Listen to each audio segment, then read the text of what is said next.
ভাইরে ভাই, প্রথম টেস্টের মতো দ্বিতীয় টেস্টেও আয়ারল্যান্ডের বিপক্ষে দুর্দান্ত অবস্থানে আছে বাংলাদেশ, যেখানে অলরেডি বাংলাদেশ ক্রিকেট দল ৩৬৭ রানের লিডে আছে।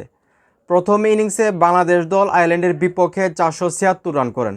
জবাবে ব্যাটিং করতে নেমে আয়ারল্যান্ড দল বাংলাদেশের বিপক্ষে ২৬৫ রানে অল উইকেট হয়ে যায় এবং দ্বিতীয় ইনিংসে বাংলাদেশ দল ব্যাটিং করতে নামেন এবং আজকের দিন শেষে ১৫৬ রানে ১ উইকেট বাংলাদেশের। এবার দেখার বিষয় বাংলাদেশ দল কালকে কত রান করেন এবং কত রান করার পর আসলে ইনিংস ঘোষণা করেন। যেহেতু অলরেডি ৩৬৭ রান হয়ে গেছে বাংলাদেশের, সেই ক্ষেত্রে আমার মনে হয় না যে এই রানটাই আয়ারল্যান্ড করতে পারবে। তো আমি যেটা মনে করি, কালকে সর্বোচ্চ ১০০ রান যোগ করে যদি আয়ারল্যান্ডকে মাঠে নামানো হয়, অবশ্যই বাংলাদেশ বিশাল ব্যবধানে আয়ারল্যান্ডের বিপক্ষে জয় পাবে, আমি যেটা মনে করি। তো প্রথম টেস্টের মতো দ্বিতীয় টেস্টেও বিশাল জয় পাবে বাংলাদেশ, এটা আসলে 99% কনফার্ম আমি মনে করি।